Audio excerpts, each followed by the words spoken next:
Hello friends, तो स्वागत है आपका मेरे यूट्यूब चैनल पे। आज मैं आप लोगों के सामने लेकर आई हूँ जो इकोनॉमिक्स का हमारा कुछ एक्सटर्नल सेक्टर का टॉपिक रह चुका था, तो उसे मैं इस वीडियो में कंप्लीट करूँगी। ओके।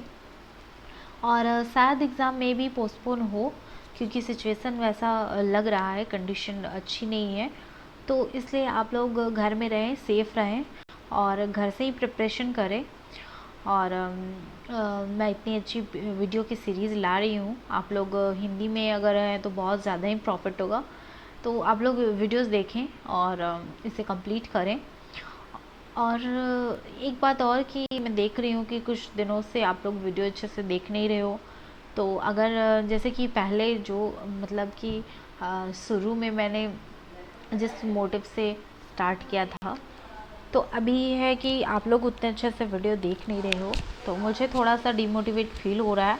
तो अगर आप लोग अब इंटरेस्टेड नहीं हो, वीडियो नहीं देखना चाहते हो, तो आप लोग मुझे प्लीज़ कमेंट करके बता देना। मैं सीरीज बंद कर दूँगी अगर आप लोग नहीं देखना चाहते तो, ठीक है। क्योंकि मेरा भी प्री है, अब ज़्यादा टाइम नहीं है प्री में, और PT365 तो कंप्लीट करना ही है सारा, क्योंकि उसके बिना करंट अफेयर अधूरा है। तो आप लोग PT365 एकदम मस्ट करें। और अगर आप लोगों को लगता है तो प्लीज़ आप लोग मुझे बता देना, मैं सीरीज को फिर स्टॉप कर दूँगी, क्योंकि टाइम मुझे भी बहुत लग जाता है वीडियो अपलोड करने में, फिर रिकॉर्ड करने में। ओके। तो फिर इसलिए कभी कभी टेक्निकल इश्यूज़ भी आ जाते हैं, तो वीडियो पूरा बन के भी फिर भी कोई फ़ायदा नहीं होता। तो इसलिए मैं आप लोगों को कहना चाहती हूँ कि प्लीज़ अगर आप लोग दिल से अगर चाहते हो कि मैं सीरीज लाऊँ, तो प्लीज़ मुझे कमेंट करके बताना, और नहीं तो फिर मैं सीरीज को बंद कर दूँगी। ओके। तो ये वीडियो मैं अपलोड करती हूँ, उसके बाद आप लोग के कमेंट का वेट करूँगी, उसके बाद फिर मैं नया वीडियो अपलोड करूँगी। ओके। तो हमारा जो टॉपिक है, विश्व व्यापार संगठन में सेवाओं का व्यापार, ठीक है। जैसे कि जो विश्व का व्यापार है, मतलब विश्व में जो WTO है हमारा, जो विश्व व्यापार को ये नियमित करता है, तो उसमें क्या है कि सर्विस का ट्रेड के बारे में ये आर्टिकल है। ओके। तो क्या है कि भारत ने विश्व व्यापार संगठन जो WTO है में मुक्त सेवा व्यापार मतलब ओपन सर्विस ट्रेड पर बाध्यकारी समझौतों का विरोध किया है, क्योंकि आप जानते हो कि हमारा सर्विस सेक्टर जो है बहुत ज़्यादा वास्ट है, बहुत बड़ा है, ठीक है। तो ये है। उससे अन्य संबंधित तथ्य देख लेते हैं। तो क्या है कि जलवायु परिवर्तन संबंधित जो कोविड-19 के वैश्विक प्रभाव को संबोधित करने का प्रयास है, उसमें ऑस्ट्रेलिया, कनाडा, मेक्सिको आदि जैसे देश WTO के सदस्यों द्वारा अपने बाजारों को और उदार बनाते हुए पर्यावरण संबंधित सेवाओं के व्यापार को और अधिक किफ़ायत बनाने की मांग कर रहे हैं। ओके।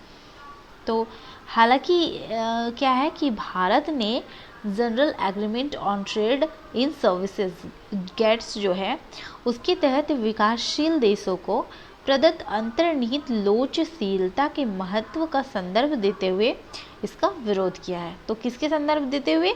जो देश को प्रदत्त अंतर्निहित जो लोचशीलता है उसका, ये उसके महत्व को दर्शाते हुए भारत ने इसका विरोध किया है।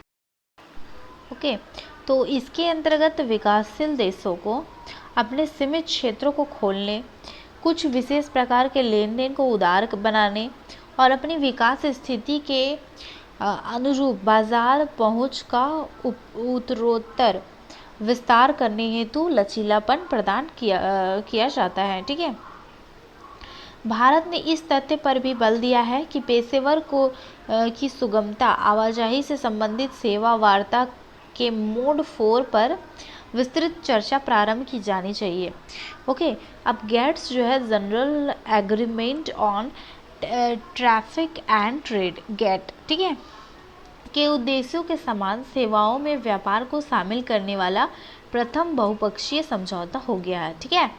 जो जेट्स है वो क्या है कि सेवाओं और व्यापारों को शामिल करने वाला प्रथम बहुपक्षीय हो गया है। किसके समान? गेट्स, GATT के समान, ठीक है, गेट्स के समान।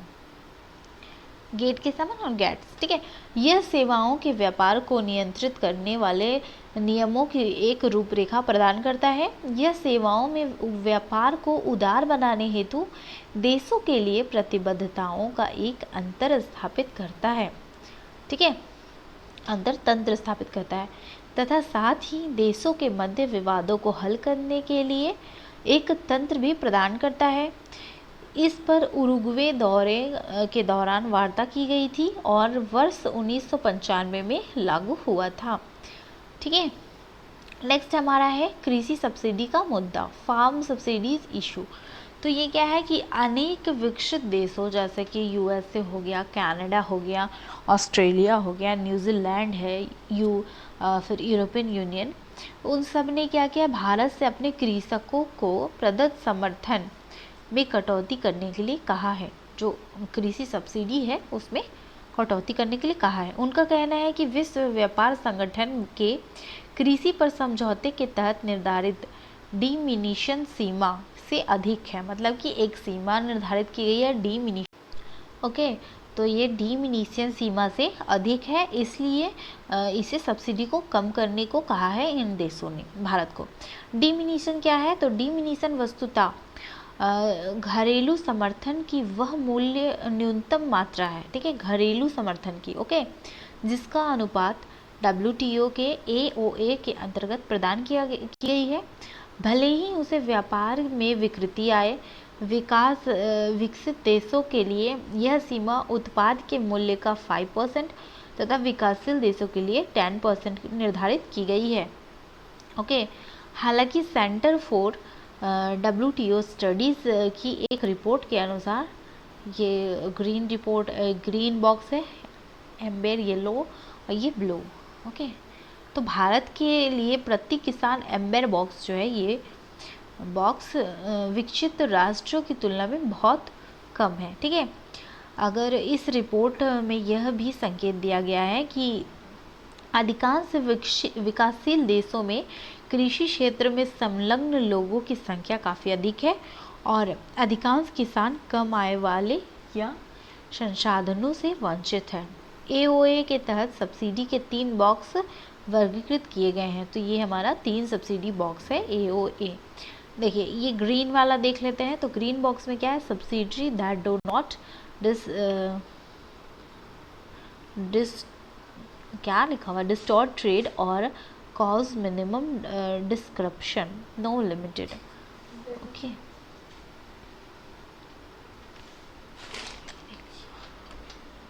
और ये एम्बर बॉक्स में लिखा है broad range of subsidy, limited 5% का है, ओके, एग्रीकल्चर और प्रोडक्शन में 10% फॉर डेवलपिंग कंट्रीज। और ब्लू बॉक्स है ब्रॉड रेंज ऑफ सब्सिडीज़ है, allow but must designed to minimize trade distortion, ठीक है, नो लिमिटेड है इसमें भी, इसमें दोनों में नो लिमिटेड है, इसमें 5 और 10% का लिमिटेशन है, ठीक है। भारत का एक निवेश परिदृश्य, अब ये भी हम देख लेते हैं, इंडिया का इन्वेस्टमेंट टूरिज्म।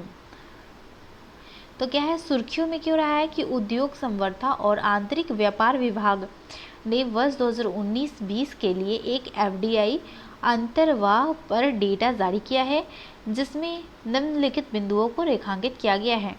जैसे वर्ष 2019-20 में जो भारत में प्रत्यक्ष विदेशी निवेश था उसमें 18% की वृद्धि हुई है। तो आप ये याद रखना, ठीक है।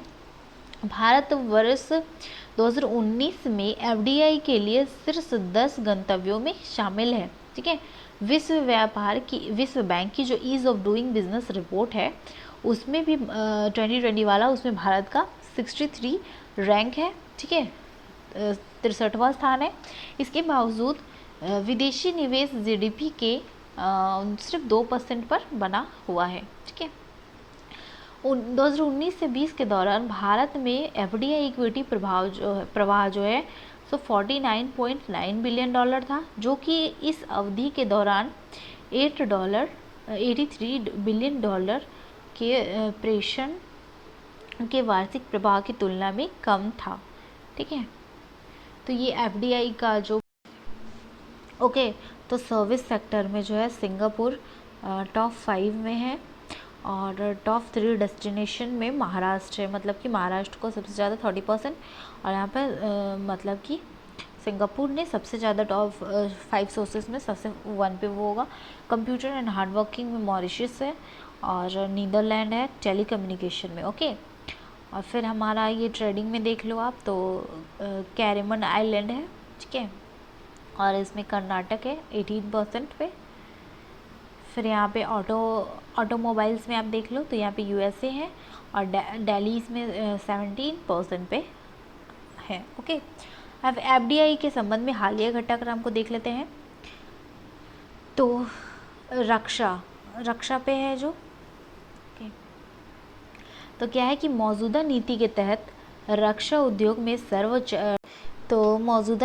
रक्षा उद्योग में स्वचालित मार्ग के तहत 49% तक और सरकारी मार्ग के तहत 75% तक जो है एफडीआई की अनुमति है। ओके, और गंतव्य है कि नई नीति में रक्षा क्षेत्र में स्वतः अनुमोदन के माध्यम से एफडीआई की सीमा 49% से बढ़ाकर 74% कर दी गई है। ठीक है, हालांकि यह एक शर्त के रूप में राष्ट्रीय सुरक्षा खंड भी जोड़ा गया है। रक्षा क्षेत्र में राष्ट्रीय सुरक्षा को प्रभावित करने की क्षमता वाले किसी भी विदेशी निवेश की समीक्षा करने का अधिकार अब सरकार के पास सुरक्षित है। डायरेक्ट टू होम डीटी सेवाएं, तो 100% एफडीआई और 20 वर्षों के लिए लाइसेंस जारी किए जाएंगे। ठीक है, और डिजिटल न्यूज़ है तो उसमें क्या है कि भारत के घरेलू मामलों में विदेशी प्रभावों और हस्तक्षेप पर निगरानी हेतु मात्र 26% की सीमा किया गया है। ओके, और एयर इंडिया के बारे में देख लेते हैं। तो क्या है कि अनिवासी भारतीयों के लिए स्वचालित मार्ग से एयर इंडिया में 100% प्रत्यक्ष जो एफडीआई है उसकी अनुमति है 100% की, और सरकार ने इसके लिए एक विदेशी मुद्रा प्रबंधन नियम में संशोधन किया है। ठीक है, उसके बाद हमारा ये नेक्स्ट टॉपिक है हमारा द्विपक्षीय निवेश संधि। तो द्विपक्षीय निवेश संधि सुर्खियों में क्यों रहा है? तो हाल ही में निवेश को आकर्षित करने के लिए भारत सरकार द्वारा अनेक प्रयास किए गए हैं। तो इसी परिदृश्य को देखते हुए भारत की मॉडल द्विपक्षीय निवेश संधि जो BIT है 2016 की समीक्षा की मांग की गई है। मतलब ये 2016 में पारित हुआ था, तो इसकी समीक्षा करने की अभी मांग की गई है। क्यों? ताकि एफडीआई को मतलब कि जो निवेश है उसको आकर्षित करने का अच्छे से प्रयास किया जाए। ठीक है, तो BIT के बारे में देख लेते हैं। तो इसमें क्या है कि द्विपक्षीय निवेश संधि 2 देशों के मध्य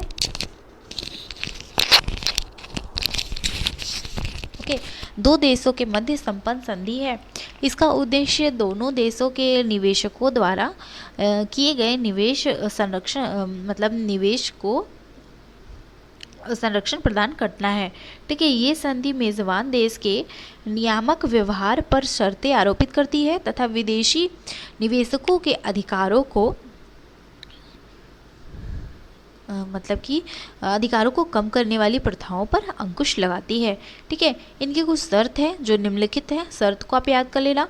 इसके तहत मेज़बान देश जो है, ठीक है, यह प्रतिबंध आरोपित होता है कि वह निवेश की गई पूंजी को जब्त नहीं कर सकता। इसमें पर्याप्त मुआवजे के साथ सार्वजनिक हित के लिए संपत्ति अधिग्रहण करने की पर भी रोक लगाई जाती है।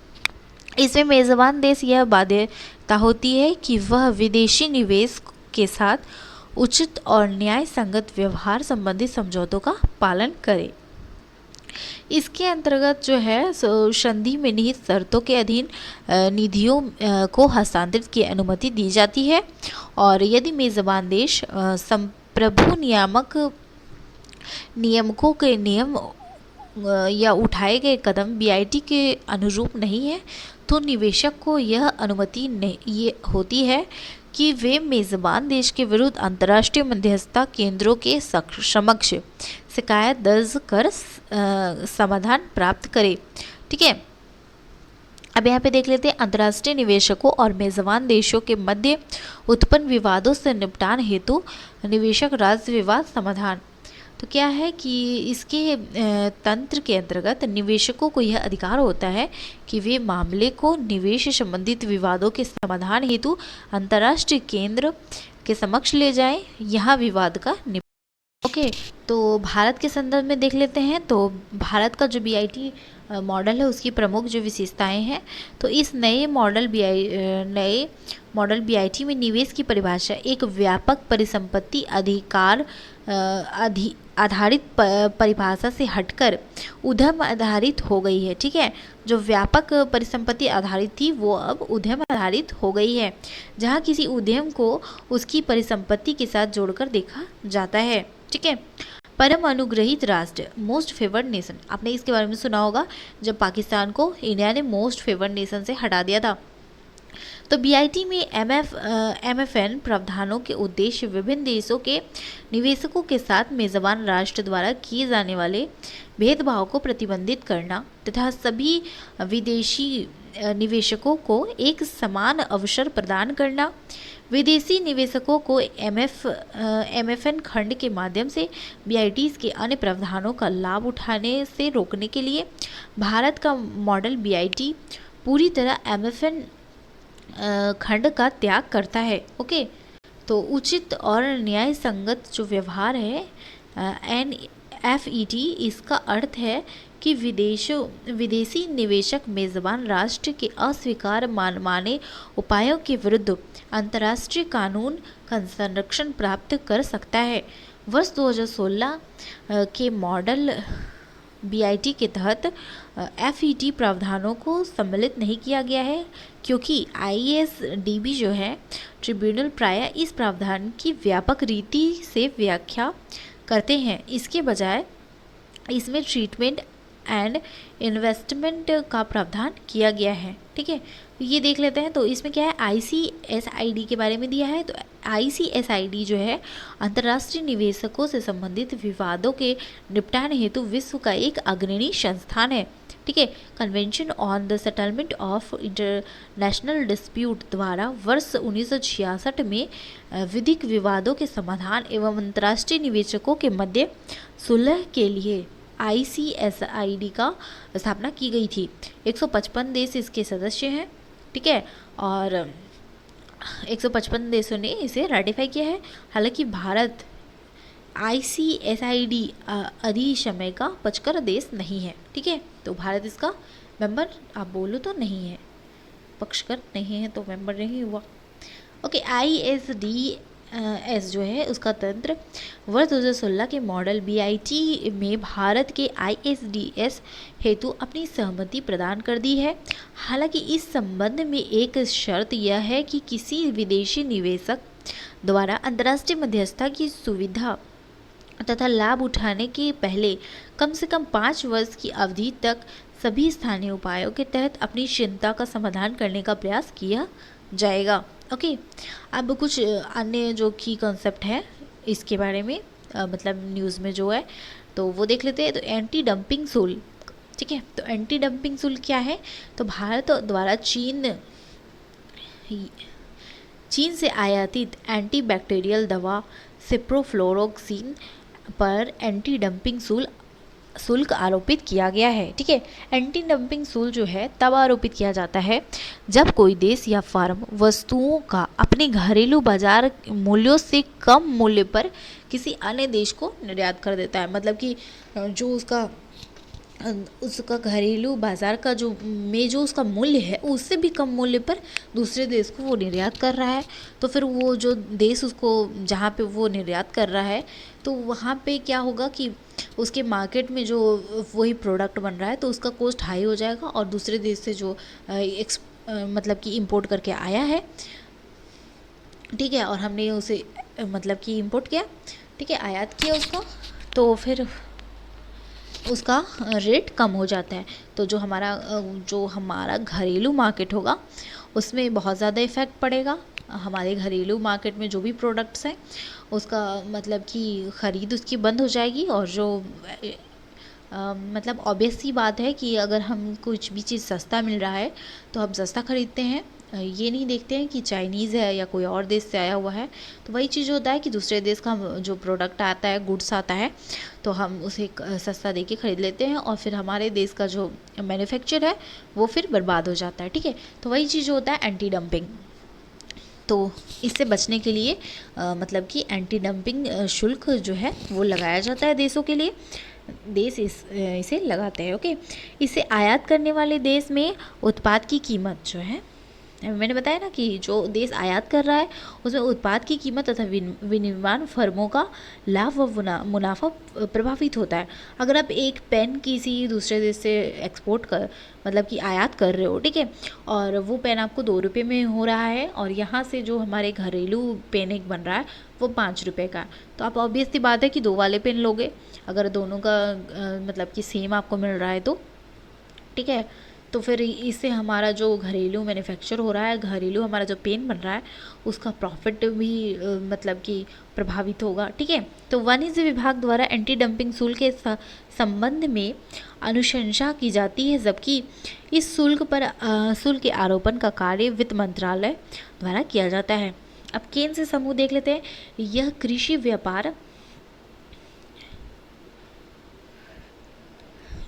व्यापार के क्षेत्र में उदारीकरण का समर्थन करने वाले 19 कृषि निर्यात देशों का एक गठबंधन है। ठीक है, 19 कृषि निर्यात मतलब कि जो कृषि का सामान निर्यात करते हो, 19 ऐसे देशों का ये संगठन है, उदारीकरण का जो समर्थन करते हैं। विश्व के कृषि निर्यात की में इनकी 25% से भी अधिक भागीदारी है। ओके, 1986 में केन्स ऑस्ट्रेलिया में इसकी स्थापना हुई थी। भारत इसका सदस्य नहीं है। ठीक है, 1900 में भारत इसका सदस्य नहीं है।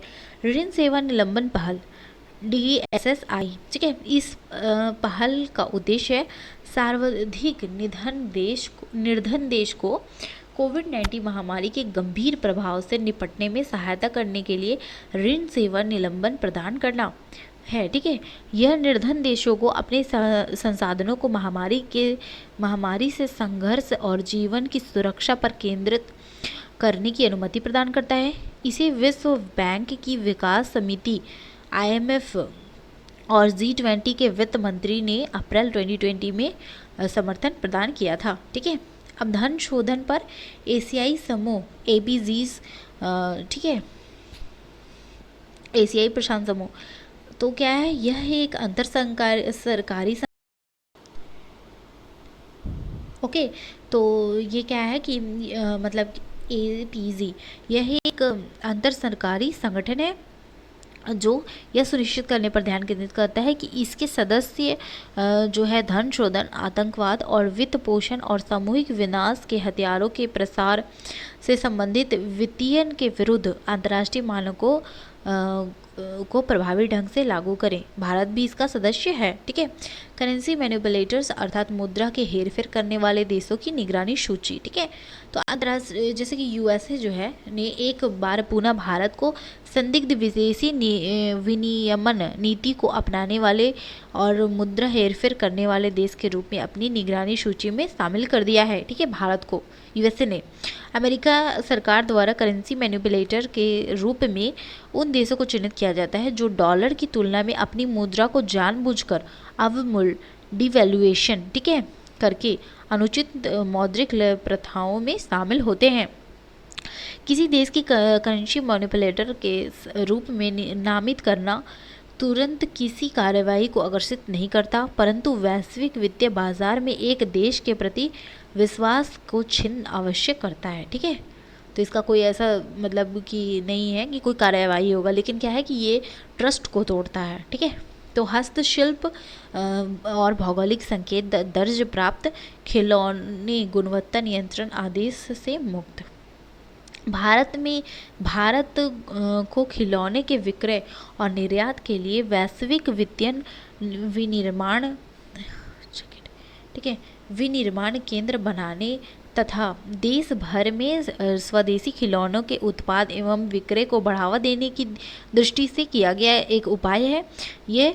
और उद्योग संवर्धन और आंतरिक व्यापार विभाग द्वारा भारतीय मानक ब्यूरो तो उससे लाइसेंस के अंतर्गत प्राप्त मानकों के मानक चिन्हों के उपयोग से संबंधित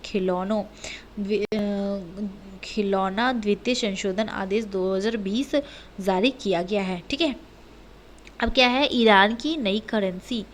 तो ईरान की संसद ने अपनी वर्तमान मौद्रिक इकाई रियाल को लोकप्रिय तोमान से परिवर्तित करने के लिए एक विधेयक पारित किया है। ठीक है, नई प्रणाली के तहत तोमान का मूल्य 10,000 रियाल के समतुल्य होगा, मतलब कि 10,000 रियाल इज इक्वल टू होगा एक तोमान। ठीक है, तो ओके फ्रेंड्स, आज का हमारा वीडियो यहीं पे कंप्लीट होता है। कल मैं आप लोगों को श्रम, रोजगार, कौशल विकास और उद्यमिता, labour employment, skill development and entrepreneurship बताऊंगी। ठीक है, तो आप लोग बने रहे मेरे चैनल पे। अगर आप लोगों को पसंद आता है तो लाइक शेयर सब्सक्राइब करें, और मैंने जो आपको कहा है कि आप लोगों को अगर सीरीज नहीं चाहिए तो प्लीज़ मुझे कमेंट करके ज़रूर बताएं, क्योंकि बहुत ज़्यादा मेहनत लगता है। अभी भी मेरा कितना मेहनत लगा है ये मैं आपको बता नहीं सकती, क्योंकि आप ओके फिर भी मतलब क्या बताऊँ मैं, आप लोग समझना और मुझे बताना कि कमेंट करके कि आप लोग अगर नहीं चाहते हो तो फिर मैं वीडियो नहीं बनाऊँगी। Okay, thank you.